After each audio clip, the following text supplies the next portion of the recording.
The purpose of this class, as I pitched it to Ron Jones about 6 years ago, was that it was the Ravel study group for jazz, for people who want to talk about jazz. And what it's become is a jazz study group for people who don't know about jazz or maybe don't have experience, but who are on a high level with their other work.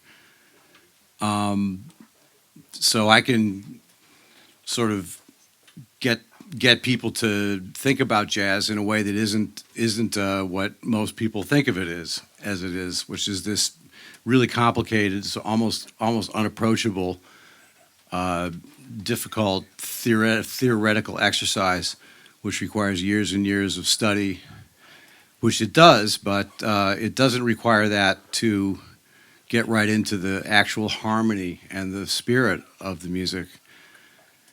And I think I wanted to talk about today early jazz because so much of it is based on, jazz is based on European harmony as it came over during the 19th century, mixed with the African American, whatever. We've got books written about that. But going all the way back to even Dvorak, recognized the genius of taking his harmony, European harmony, and mixing in folk traditions. And the way jazz emerged was people basically improvising based on tunes or harmonies that come directly out of the friggin' four-voice harmony book, as you know it.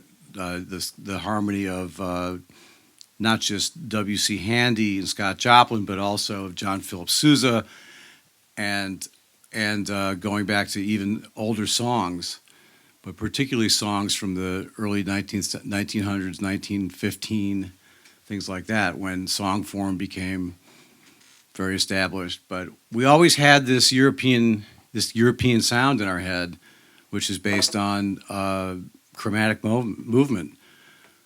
Whereas most of the world music is based on modal and linear one voice movement with set to time. But European music developed to be polyphonic and chromatic, and then the theory guys got a hold of it and ruined it, and make you feel like in order to play that style, you have to understand the way that they perceive the sound that has evolved in our culture. And it's my contention that the sound is always there. It's our job to tap into it. And as the culture develops and styles and our ears develop, we are able to transcend all the difficult theory, and through our collective experience, and especially experience for jazz performers who do it every day, we're able to immediately transcend and tap into this harmony that's always there. This harmony is always there. And that's why I'm calling it quantum harmony, because like the atom spinning around, it's always there, no matter what we do. And it's our job to go and look and see how it works. Nuclear physicists have been spending better part of a century and a half trying to figure out how the nucleus works. And quantum is based on energy levels in the electrons and probability and basic structure. And it's us imposing a structure onto a physical thing, which turns out to not be physical. It turns out to be ephemeral and changing and based on probability. So it's my contention that harmony is the same way. The 5-1 relationship, which is the main driving force in our music, the tonic, dominant tonic resolution, the chromatic movement, is always there. And I'm going to demonstrate this on tenor banjo, which was one of my first instruments because my uncle was a Dixieland cornet player.